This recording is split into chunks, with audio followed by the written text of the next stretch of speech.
Broadcasting live from the Subaru of Gwinnett Studios in Atlanta, it's time for Gwinnett Business Radio, spotlighting business leaders in our area. Gwinnett Business Radio is brought to you by Farratech.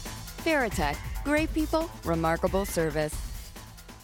I'm back, and welcome to another edition of Gwinnett Business Radio here on Business Radio X. I'm Mike Salmond. That's it. You're Stephen Julian. Yes, good to meet you, Mike. Yes, it's good to be back. Give me a second. I'm wiping away the tears because I'm so excited. It's been a while. Back. For those that have enjoyed our show, of course, in the past, this is Gwinnett Business Radio, but I was gone for over a month, and so it took a little hiatus, except for the 1 week when you and John Ray decided to hijack the show and have a show without me being around. Absolutely. No hard feelings. For those who have missed you, we're glad that you're back, and we're glad that they're listening. For those that were excited when you were gone, we just want you to stick around and give us a chance. Just right? give us a second chance. Absolutely, because we've got some great guests, and that's who they need to listen to. Yes, we have three companies, 3 businesses, 3 organizations.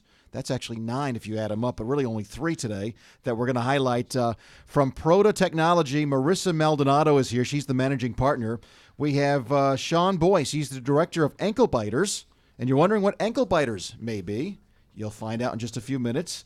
And Michael Gifford is here. He's from New Heights Marketing. He's the president of the company, so we'll talk to him as well. But we're going to start the show here from our Subaru of Gwinnett Studios. It's Marissa Maldonado with Proda Technology. Good morning, Marissa. Good morning. All right, Proda Technology. You're in the IT field. Tell us about what your company does. So we do manage IT services and cybersecurity, primarily in the metro Atlanta area, and then we have offshoots in the Northeast. And so we go into different businesses and we basically manage these networks from your internet all the way to your desktop, and then also making sure you're not getting hacked. That's a good thing. Right. Managing partner. Did you start this company? I came in after it had been around for about 10, 12 years, and it actually was founded by my older brother, who is the networking architect guru. And I came in and put everyone in line and started organizing them and said, hey, let's actually make a business out of this. Great. So tell us about your background and how you got to where you are today. So I am a UGA business alum. Go Dogs. Take that, Stephen. Wait. No comeback? Nothing? No. Okay. Because, a UGA business alum, solid person. Sure, she does good work. Compared to a UGA journalism alum? Yes. Okay. We don't have any Georgia Tech fans in here. Oh, I'm a Georgia Tech grad. Oh, sorry about that. That's why I had I'm not. That's why I had to get that zinger in there. Well, in college, I used to go to Georgia Tech often in a big caravan of girls, and we had a lot of fun at Georgia Tech. See? So very great host. That'd be the only time there were nice-looking girls on the Georgia Tech Hey, campus. hey. Okay. My wife is not going to be happy with you in that comment. We digress. I'm sorry. Okay, go back to how you get. Yeah, go back to your story. So I finished college and started doing networking IT business analysis for different companies and was going into the network world. And then one evening, was sitting around talking to my brother after going out, and he said, hey, I need help. I need to grow this business, and I have my hands full. So I went in and started looking at the accounts receivable and being like, you're not adding these up right. Let me help you with that. And then, 5-6 years down the road, here we are. And it's a lot of fun. It's definitely quite a fun path that I've chosen to be a business owner instead of, kind of going the corporate route. My parents specifically were like, oh, what are you doing? You just finished your business school at UGA. Come on, you can go and work in a corner office in Midtown. And I was like, I want to do this. And now, after 5-6 years now, it's kind of a cool thing to have my parents kind of look back and be like, I'm really proud of you guys. You guys are doing some really awesome work. So it's a lot of fun. That's awesome. Plus, you guys get to say that you're a family-run business, so that's always a nice thing. Exactly. So, Marissa, I'd like you to imagine that you're sitting in a room full of, in front of a bunch of small business owners, because you are here on Business Radio X, and I want you to talk to those business owners, because I think there are a lot of small business owners that when the topic of IT comes up, they get very scared. They start to break out in a cold sweat, and they say, I know nothing about it. and they put their whole and total trust in whoever's handling their IT, which unfortunately sometimes is nobody, Right. or their Uncle Bob who is helping them or something. Tell every small business owner kind of where they need to start to get more confident about their IT and about who's doing their IT. What are the questions they need to be asking potential IT companies that they're working with like yours? Sure. I think the biggest gap that you see nowadays is the knowledge and the training your business to have a culture of IT compliancy. I know that sounds kind of like a mouthful, but the best way to describe IT, let's think of it as a house. I want to secure my home. So I'm going to call these guys. They're going to come in. I'm going to put locks on my windows. So that's IT 101. That's me hiring my son's son or whoever to come do my IT, or as they say, a guy in a car. And then I'm saying, let's do a little bit more. So I put locks on my doors. Okay, cool. And let's put a little bit more. I put cameras to face my doors and motion detectors and monitoring systems. So it calls me if there's motion outside. And then I want to get really crazy. I build a moat around my house. I put a couple of alligators in there, go all in. But then what happens when the person crosses the bridge on the moat and we let them in and we let them cross the moat and they come to the door and they knock on the door, and then my accountant who's working in the house during the day opens the door and says, "Oh, hello, come right in." And now you have someone that's in there with malicious intent to do something with the data that they have. So the same analogy, you can spend thousands and thousands and thousands and thousands of dollars, but at the end of the day, it's up to the individual users that are commanding this Starship Enterprise ship to not let these intrusions happen. So, we come into these clients and you see a lot of IT companies really go in and say, we want to put in these $10,000 switches and these fancy firewalls and do all this stuff. But let's take a step back and let's see where you guys are right now. Let's see what type of industry are you in that requires different types of protocols, such as, are you in healthcare? Or even, do you have any data that would be possibly considered patient health information? Are you in any type of financial industry? What are those standards and protocols that you have to be doing? So the tricky thing that you have nowadays is if you have a security breach, now you're legally liable to disclose that information to every single person that you have information on. And then at that point, you have to, depending on the different industry, you have to offer them free credit monitoring, et cetera, et cetera. There have been instances of businesses here in Atlanta, pretty big medical offices that are actually saying, we don't have the money to do the credit monitoring, to do the legal obligations that we have.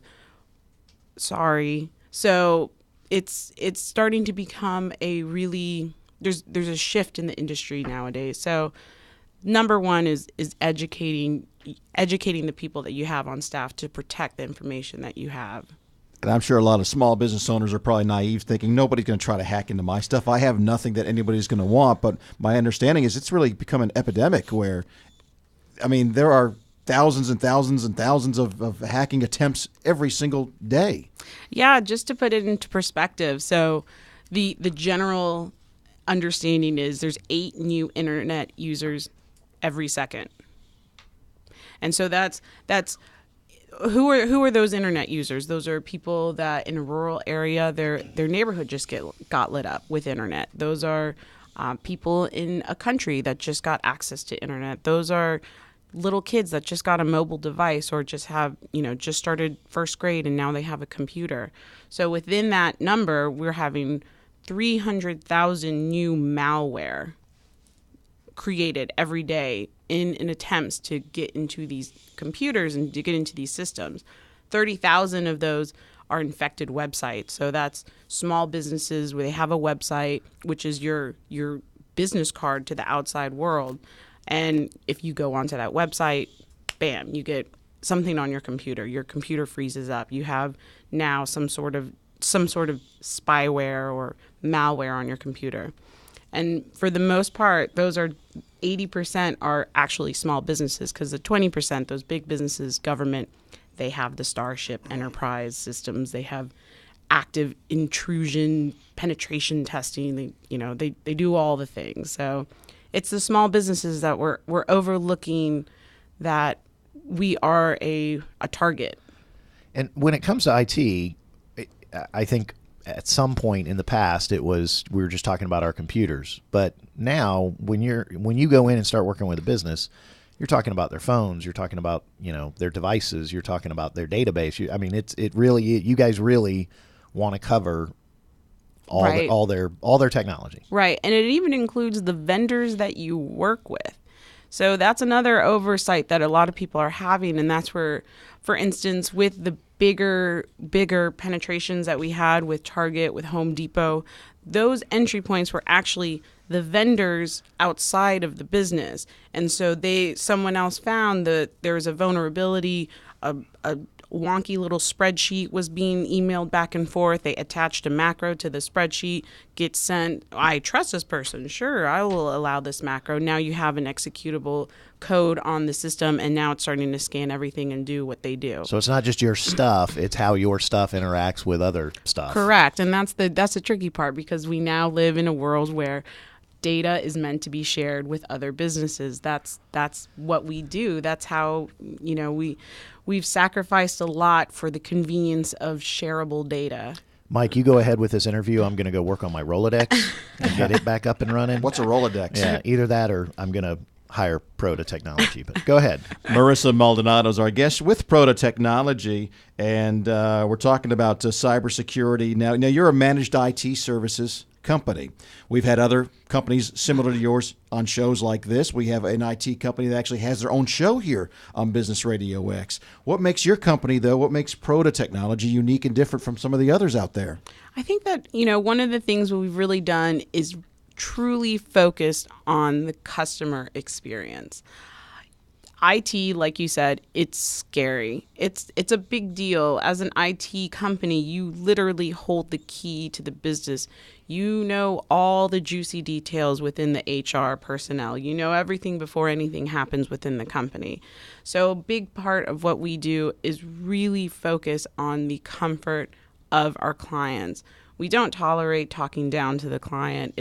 It's a big deal that we take the time to really talk on their level, so they really understand what is in their systems, why did this happen, how do we prevent it. So that's one of the biggest things for us, is really making sure we are giving them the tailored support, kind of, boutique like customer service, but with larger clients. So IT, you've been talking about the broad reach of it, and I like the way you've been saying it in a way that Mike, the journalism major, can understand, and the history major from tech can understand it too. I heard something about a moat and alligators. Right, which was cool. Yes, that was a very nice analogy. So my question is this. Do you guys have a specialty of the type you talked about different industries and stuff like that? Do you guys look for the type of clients based on the size of the business? Do you specialize in certain industries? And obviously, we can help anybody is something that a lot of business owners say, but where are you guys best suited? What are your target markets? So, it kind of was born. There wasn't really a strategy in the beginning. It was just, this is. It was a brother and sister. Right. It's like, look at that. We do medical. Wow, that's fun. But primarily we work in the medical and financial wealth investment industry, which is, there's a lot here in Atlanta. And primarily it's about the 20 employees up to 100. When you get a little bit past 150, 200, you start getting in-house IT. So then that's a whole other conversation where we become the trusted CIO's provider, and we give them the tools that they need to run their IT internally. I'll give you an unsolicited testimonial on that. If you kind of developed a specialty in medical and financial, I'm in financial. Knowing the compliance and knowing the issues there, if you can handle those two things and that's your specialty, any small business owner with 20 to 100 employees that's operating, you're going to have a lot of expertise to bring to the table, I'm sure. Right. It's a lot of fun. We there's never a dull day. Everyone has a lot of unique personalities. I always joke that we are about 70% therapists and 30% technical.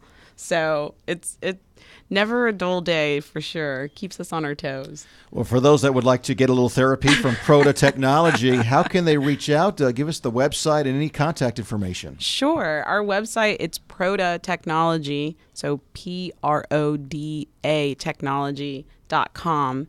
And then if you want to reach out, you can always send me a personal email. It's Maldonado. So that's MMALD as in dog, ONADO at prodatechnology.com. Real quick, Proda Technology, where the name Proda come from? Pro Data?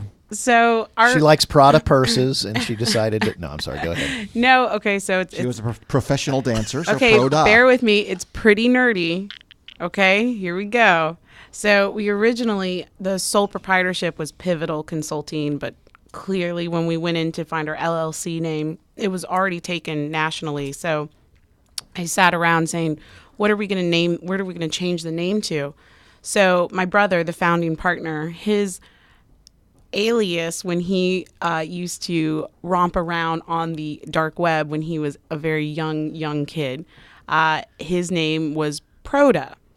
And that is a jumble. What do you, when you jumble up words? Like jumble up the letters of a word? I think it's called a jumble. Okay. The jumble was Ad Pro, which was a play on Ad Rock because they were big Beastie Boys fans growing up. So Proda is a play on Ad Rock's name from the Beastie Boys. Wow. That's nerdy and cool and culturally relevant all at the same time. Sometimes we ask that question, we get the best answers. I told you, bear with me, it was going to be nerdy. All right. Well, Marissa Maldonado, Proda Technology, thanks for joining us and sharing the information about your company. Of course. My pleasure. Thanks. Continued success as well. Thank you. Mike, so you enjoyed Marissa's story about the house and then the moat and the alligators. I enjoyed it too, drawbridge and all that kind of stuff. What's the car parked in front of that house? I hope it's a Subaru. Absolutely, because love is what makes a Subaru. You can get big savings and enjoy a hassle-free experience. Subaru of Gwinnett, where people sell cars even for mythical houses with moats and alligators to protect people in their IT. You can visit SubaruofGwinnett.com and join the family today. Come in and see the difference. Maybe you're already a Subaruist, then follow Subaru of Gwinnett's Facebook page for the latest Subaru offers, news, and community events. All right, Stephen, our next guest here on Gwinnett Business Radio from Ankle Biters, the director, Shaun Boyce. Shaun, welcome back to the studio. Good morning. Tell us all about Ankle Biters, and just to have a little fun, too. The name Ankle Biters, where'd that come from? I figured that was coming very, very quickly. Came first. Wow, out of the box. Right, and I've been running my brain going, all right, I better have as good of a story. Right? So you work with kids. It was a natural. Right, so there's the house with a moat. Yes. Right, and there's a Subaru out front. Well played. Playing Chris Christopherson music, blaring out of the... Oh, wait, that would... I Beastie broke Boys. it down. That's right. Ankle Biters is not an uncommon name for small children playing tennis in the tennis industry. So where I first heard it was as a teaching pro at TPC Sugarloaf here in Duluth. And you have the little ankle biters, which are your 4 to 6 year olds. You have your hip huggers, which are a little bit older. And you just kind of find cute names for the kids of certain sizes. And when after I'd left the club and started what became Ankle Biters, we were focused on preschool tennis extracurricular programs. So we would go in for 3, 4, and 5-year-olds and set up a little tennis program. Well, they actually came to me wanting this thing to happen. It wasn't my idea initially. So when they requested, saying, hey, we would like you to put together this tennis program, we think you're capable, I said, sure, no problem. 10 minutes later exists, but it doesn't necessarily have a name. So I simply took what I'd always heard was what you call these 3, 4, and 5-year-olds, and I simply called it Ankle Biters Tennis, not even necessarily even picturing a business side or an LLC name or DBAs, things like that eventually you have to start considering as a small business owner. It was more of just a side gig at that point to be able to say, oh, little ankle biters playing tennis, it's cute, always got a great response, then eventually realized I'm going to have to stick with something Right. when ankle biters started becoming a thing, so to speak. So 1 school became 2, 2 became 8, and the preschool ankle biters tennis scenario as an extracurricular was born out of that. All right. Well, and it is a great name. So you've dropped the tennis part of it because you're expanding now. So tell us a little bit more about the program. Ankle biters started out as ankle biters tennis. And what we realized not too long ago, I would say basically in April is when the concept decided to expand, was we started working directly with Gwinnett County Public Schools. So within having an entire county school system of a demographic of what we would want to sell to, they said, come on in and sell your ankle biters tennis programs. And what we realized was, well, not everybody's going to be able to purchase this kind of product. So like any true sales scenario, we realized, hey, how about we sell more than just tennis? So branching out into a couple of different options, going into Gwinnett County Public Schools, we went to all of the athletic directors, all of the community school directors, and said, hey, we can do whatever you want. We can stick this scenario into a machine, call it basketball, or right now lacrosse is popular. Or we can even find another vendor, something we don't necessarily offer, like cheerleading or chess. Like there is a fantastic chess provider that already exists in Atlanta for extracurriculars. I don't want to compete with them. I could probably put together a chess program, but I might as well simply call them, bring them in, and we broker the deal from that point of view. So we can walk into any school system and say, as Stephen was saying earlier, we can do whatever you want, and actually mean it legitimately. So, Shaun, a lot of times on this program, we're talking to business owners and we'll say, hey, don't know. In fact, we just said it right before you to say, hey, don't know if you know this, but you're not the only person doing what you do. I'm not sure I can ask that question of you. So you're working direct with Gwinnett County Public Schools. Are you the only company that is helping with with this whole concept of extracurricular, other than individual companies like Kid Chess and groups like that? Mike told me not to give one-word answers. Yes. The answer is yes. How about and that's local, as far as you know? Is that are you the only concept that you know of nationwide? So far, yes. Okay. There are others that will provide multiple scenarios, meaning they'll be sports specific. I know I-9 does some scenarios like that. There are a couple others that focus mostly on churches. Upward, I think, is another scenario where they'll bring in multiple products, but they've got a very strong niche of the type of product that they bring in or the type of market that they target. And you talked about being able to broker a deal, but what's you do the tennis program. What other programs are you specifically involved in? Beyond, give us some other examples of some other things that schools, you said lacrosse, and what are some of the other examples? The sports are fairly easy. We can basically stick it in the machine and say, all right, ankle biters tennis does things this way. Here's how you find your instructors. Here's how you create your lesson plans. Here's the professionals that you find for those lesson plans. Here's your marketing. Here's your cost structure. Here's how everything works. Take out tennis, stick in lacrosse, stick it in the machine, and spit it out. And you can walk in and basically make that happen. From certain scenarios like tennis, as an example, we can go from tennis and we hire many of our instructors for the 10 and under groups off the local high school tennis teams. So we can bring in a 17 or 18-year-old elite level tennis player, teach him how to, bounce a ball off his head and make 4-year-olds laugh, and they're in. And the kids don't notice the difference. We can do the same thing with lacrosse or with basketball or the sports side of things. And these programs are all for elementary schools? They're mostly elementary and preschool. Okay. Other concepts are coming out for the rest of Gwinnett County. Middle school wants different things. So, again, depending on the market, middle schools are already going to have a basketball program run by the youth athletic associations. They are going to have maybe some tennis scenarios. By the time a kid is 11, 12, 13, he already likely has chosen the things that he's going to do. The main market we have are parents trying to get their children excited about what they're excited about. In Atlanta, that happens to be tennis. In Gwinnett, it happens to be lacrosse currently. So whatever the parent is excited about, parent wants their kid to be smarter, they stick them in chess, just to plug the Kid Chess tagline. But those are the scenarios that the parents say, hey, we want to expose our children to these types of good things and good scenarios. Products that we bring to the table specifically are the sports, which are the easy ones. We've got a fitness product, which is gymnastics, along with yoga, which seems to be a fairly popular scenario now. Again, depending on the demographic of the area is what we bring to the table. Other than that, if it's something that doesn't just easily fit into the machine, so to speak, we would go to a cheerleading provider or kid chess or some of the other science providers, the ones that will bring in a Lego.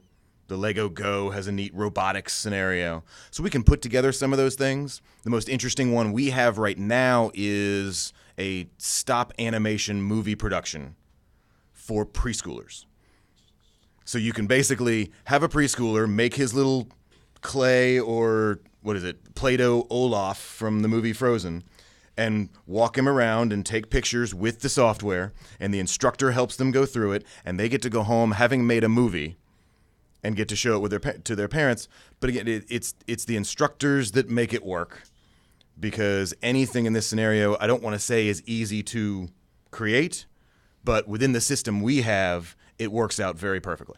So at its simplest form, and we're talking with Shaun Boyce with Ankle Biters, at the high school level, a lot of these extracurricular activities are available to the students, but they're not available to the elementary, the preschoolers. So you're bringing all those things that are typically the kids don't get to experience till high school. You're bringing them at them to an earlier age. Correct. And the best part about it is it's affordable, because if you think of a tennis lesson or a golf lesson and you're looking at paying $1 a minute for certain scenarios, we take the group setting and we make tennis affordable at those younger ages. And the parents pay for or are funding this? Yes. And the other thing I was going to say is you talked about in your scenarios, and you use tennis in certain community, you're using the high school player. So now you're getting the high school player involved in giving back, involved in teaching, involved in mentoring, and it stays within the community as well, which I know is a one-word answer. Yes. So absolutely. How do parents know if these programs are available at their children's schools? The schools will set things out on their websites. Okay. We will send out emails. We will promote with basic marketing. So we'll send home brochures, something I can talk to the other Mike about at some point. Improving the marketing scenarios within the school system is it's an interesting point of view, because as we were talking earlier about small business and me thinking about IT and what we end up doing as a business for those scenarios, small businesses end up just a couple of people with giant hats on. We have to do everything ourselves, right? So I am the marketing department at this point. I don't have a business degree from any school. I certainly don't have a marketing degree. My philosophy degree isn't really useful when it comes to that scenario. It's great with getting along with people, but otherwise it doesn't help me figure out how to market to schools. Those are scenarios where I end up going to other professionals that really know what they're doing. And Mike asked the question, where do parents go to look for it? If you're direct with Gwinnett County Public Schools, my question was going to be, is there also, I would imagine Gwinnett County Public Schools has done something to kind of let schools know that this is available, but I would imagine part of your marketing is also letting so many of the schools who don't realize they have access to this great machine. Currently, Absolutely. We're actually significantly under-branded. Right. So when I mentioned this concept was born this past April, there is no website for the overall scenario. There is no official partnership with anybody, but I do have inroads in that anybody in Gwinnett County is going to talk to me. Right. Because I can go in as a consultant and essentially say, what do you want? What do your students want? What do your families want? I can help you. If I can't create it myself, I can find it for you. So teachers, parents, administrators who are listening and go, we really could improve our extracurricular program. If they're in Gwinnett County, they have access to it. If they're not in Gwinnett County, they need to get access to it, and they need to contact Ankle Biters. There you go, my second unsolicited testimonial of the day. And I wanted to follow that up and thinking, if you're a parent and you're listening and it's like, I would love to have this in my school. I don't see it on the website. I don't see it available. What would you tell them to do to get it eventually in their school? What's the avenue they need to go down? The interesting scenario now, where considering we're so unbranded and so new, is there isn't just to go to our website and fill out a form and say, hey, please come to, Shiloh Elementary School or whatever that location is. What we've ended up now receiving is we'll have a parent on the PTA email someone, be it a principal, assistant principal, somebody on staff, somebody in the administration, copy us in, copy me in my email and say, hey, we want to introduce you to Shaun because we would love to see either tennis or cheerleading or whatever happens. We'd love to see more programs at this level, and they can make an easy introduction that way rather than us outsourcing some sort of sales scenario. There was a lot of S's there. Some sort of sales scenario. I got stuck. Say that 3 times fast. Right? Where we're cold calling on schools, especially if it's outside of Gwinnett County, where we don't have the natural expectation that Ankle Biters is gonna be a trusted vendor. All right. So what's next? Anything else you want to share before we give all the I'm sure you're going to want to pass along contact information and everything, but anything else that you want to touch upon?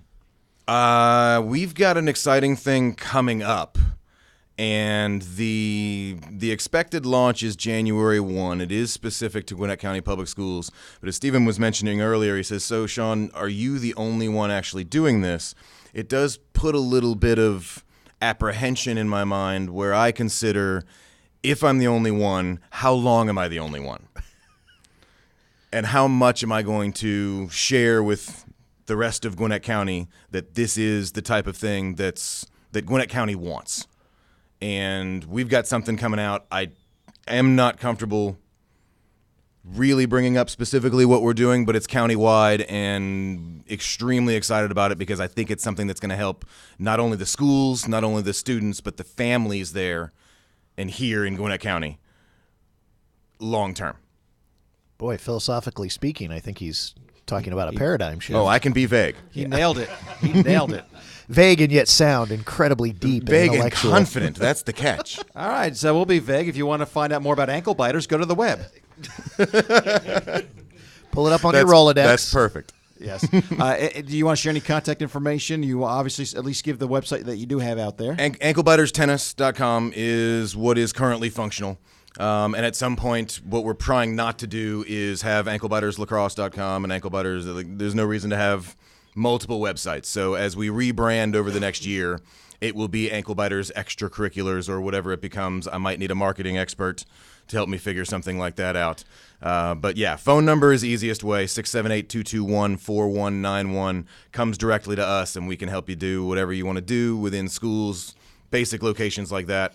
Email's easy to find on anklebiterstennis.com as well. Great. That was Shaun Boyce with Ankle Biters, or maybe it wasn't. Shaun, thank you for joining us very much. Thank you. Fantastic. Mike, I'm a little out of practice, so forgive me if I mess this up. And don't, Maria, if you're listening, I apologize. When were you ever in practice? Oh, ba-dum-bum. Wait. Oh, that was only a 5-second delay. Well done. I'm getting better. And so am I. And so is Farratech, because Farratech has been in business for 25 years by manufacturing top-of-the-line toner supplies and offer outstanding customer service. Farratech offers a 100% guarantee on all Farratech products, so you know that they stand behind the quality. For more information, you can visit farratech.com. That's FARRATECH.com. All right, our next guest here on Gwinnett Business Radio from New Heights Marketing, the president, Michael Gifford. Mike, welcome back to our program. We've had you before. It's good to see you. Thank you, Mike. Glad to be here. I've never had a show, though, where a guy across the table is basically begging for your services, so I'm assuming there's a conversation to be had here. But tell us about New Heights Marketing and how you help companies like Shaun's. Well, I started New Heights Marketing way back in the last century. It's been about 30 years ago, I think. And just from a variety of experiences that I've had over the years and just applied those things, there are 3 different things that I do. I'm a marketing consultant, which means that I'll sit down with a company and I'll go over their marketing program with them, everything from their website to their materials to whatever branding they're trying to get done. I'll help them with that. I'm also a website designer. I've been doing that for 20 years. Right after Al Gore created it, I created the first one. And so I appreciate him putting me into business. And then also I'm a copywriter, which does not mean that I copy other people's writing. Copywriting is I write the copy, and I've done a variety of things in that. over the years as well. So I'll write the materials that go onto the website. I'll write the brochures. I'll write the scripts and things that people use in their commercials. All right, so Michael, you write the copy. Barry Manilow writes the songs. And this is Gwinnett Business Radio. I have no idea. I'm a little out of practice too, Michael. Stephen, and Michael. How about I ask a question Yeah. and you take a minute over there? Mike, you've been doing this for a little while. So I've been doing this for 3.5. Oh, you're talking no, that Mike. Yeah, Mike. Okay, sorry. Mike Gifford. You've been doing this for a while, and you've seen a lot of small businesses come and go. What are some of the most common mistakes that small business owners, newer small business owners, have been in business less than 5 years? What are the biggest mistakes that they're making when it comes to their marketing? Oh, I thought you were going to talk about in general. You can do in general too. Yeah, you've got expertise to talk about that as well. They don't have enough money. That is the number one killer of a business. Most people sit down and they figure, okay, I'm going to need $50,000 to start this business. They actually need 3 times that amount. So if you're going to start a business, sit down with all your figures, put it all together, and then triple it, and you'll be close. And it's because people are always a little too positive about what they think is going to happen in terms of revenue, in terms of response. That too, and kind of dovetailing into what you're asking about the marketing aspect, a lot of companies don't have any kind of marketing plan at all. And that's why they're so susceptible to the guy coming in off the street and saying, hey, I can put your menu, Mr. Restaurant Owner, I can put your menu up at the local hotel for $800 and people are going to come in droves to your store. And then all of a sudden, there's no menu on the wall and there's only money out of pocket. So, we're getting bombarded with phone calls. We're getting bombarded with emails. We're getting bombarded with people coming to the door if we're a brick and mortar. And they've all got the latest and greatest marketing tool. And it's because they don't have a plan. If you got a plan, if you know where you're going with it, then you can say, look, that's not in my budget. That's not in my plan right now. So that's a big aspect of the trouble that people have. We asked Marissa earlier, is there a kind of a sweet spot, companies or industries that you really just seem to have a lot of work with? Is there certain companies, with size or vertical markets, where you may be more of an expert? Not necessarily. I've worked with so many different ones, Mike, and especially when it comes to the writing.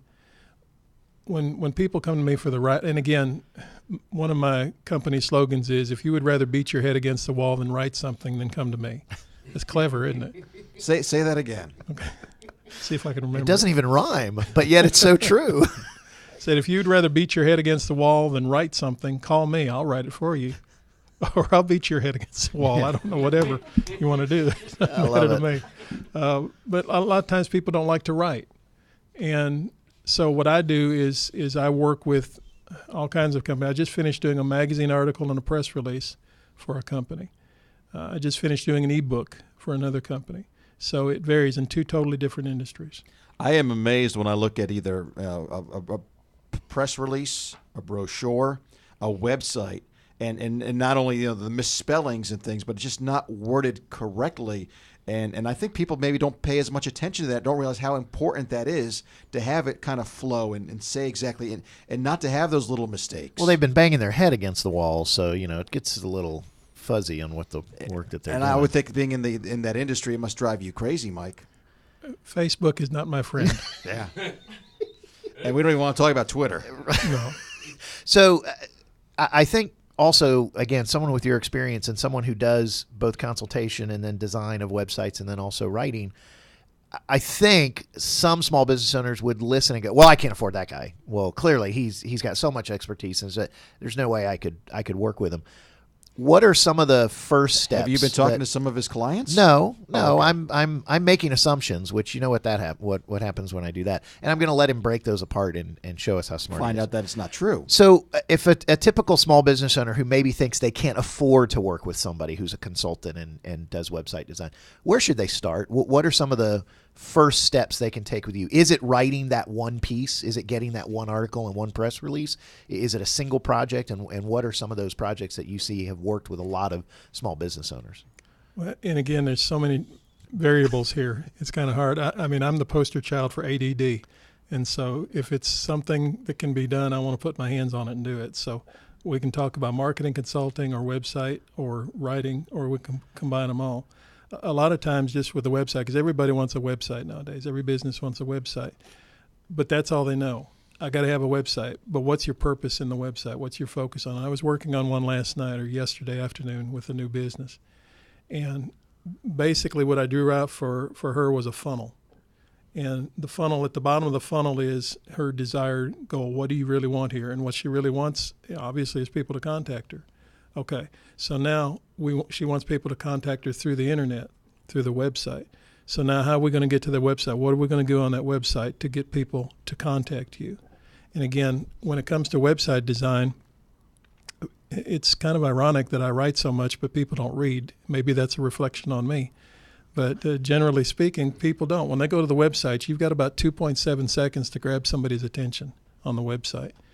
And so you want your first impression to be an image that gets through people's mind. I did a marketing analysis for an IT company, Marissa, and I compared them to their competitors. And the competitor that really stood out was the one that had a picture of people at the top, their phone number, and a solution. I mean, boom, just like that. You knew why they were there, and you could call them just that quickly, because I'm guessing that in the IT world, people don't generally take the time to email you. They got an emergency, they're going to call you. That may be the way sometimes people get hold of you. So that's an important thing. And just, again, back to your point in general, if you're going to make a website, know why you're doing it. Know what you want to accomplish. And make sure your writing is clean, because even though, don't get me started on writing quality nowadays, but still people like to see good writing. So because you do so many different types of things and you've worked with so many different types of businesses, the typical small business owner, I would imagine that it probably just needs to start with a conversation. It kind of starts with the consultation part of it, right. And so let's talk, right? That's where we need to. That's where most small business owners need to start with you, right? And I bring a dimension to this that is somewhat unique anyway. My master's degree is in counseling, so the philosopher and the counselor sit down later and discuss things and work everything out. The meeting will take 4 hours, but it's okay. If you two can't come to a solution or agreement, we're in trouble. We're in trouble.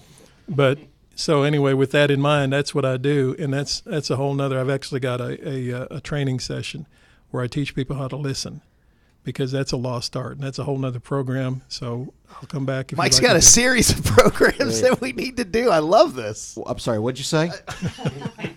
That's to be expected. Yes. Go ahead. No, I'm finished. No, that's it. You heard everything I could say. He's got nothing else. The internet is done.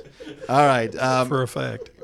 Mike, for those that would like to find out more about your company, look into your services, give us your website address and any other contact information, please. Sure, I will do that. If I may add one thing before Sure. that. I'm a Georgia Bulldog fan, and I actually wrote a cheer for the Bulldogs back in the middle 80s. They had a contest at one of the local FM stations, the oldie station, and whoever wrote the cheer that was selected by the cheerleaders at that time got to come onto the field and be with the cheerleaders and be on the field for the whole game. So I was there back when Bo Jackson was playing for the Auburn Tigers, and they were playing the home game. So I got to be there because I won throughout all Atlanta. I won the cheer for the Georgia Bulldogs, so that was fun. You got to tell us. Yeah, come on. You got to give the cheer, right? All right, let's see. You're an Auburn fan? I saw the hands go up. I thought, I didn't know if you were having a connection. He's or referring what. to our producer, Trey. Okay, there you go. Let's see. Come on, Auburn. We want you. We're going to have some Tiger stew. Georgia Bulldogs can't be beat, so come on, boys. Let the big dog eat. If I had the Georgia Bulldog fight song right now, I would play it. I'm surrounded, but that's okay. Yeah, okay. you are. You're basically outnumbered. I know my role, and I shut my mouth. Thank you for passing along the story. Okay, Sure, now the you're welcome. contact. Now and the website. contact information. My website is newheights with an S, INC.com. That's newheightsinc.com. You can Google it. New Heights Marketing will come up first, thankfully. And my phone number is 770-606-9195. You know I want to do this so bad, Stephen.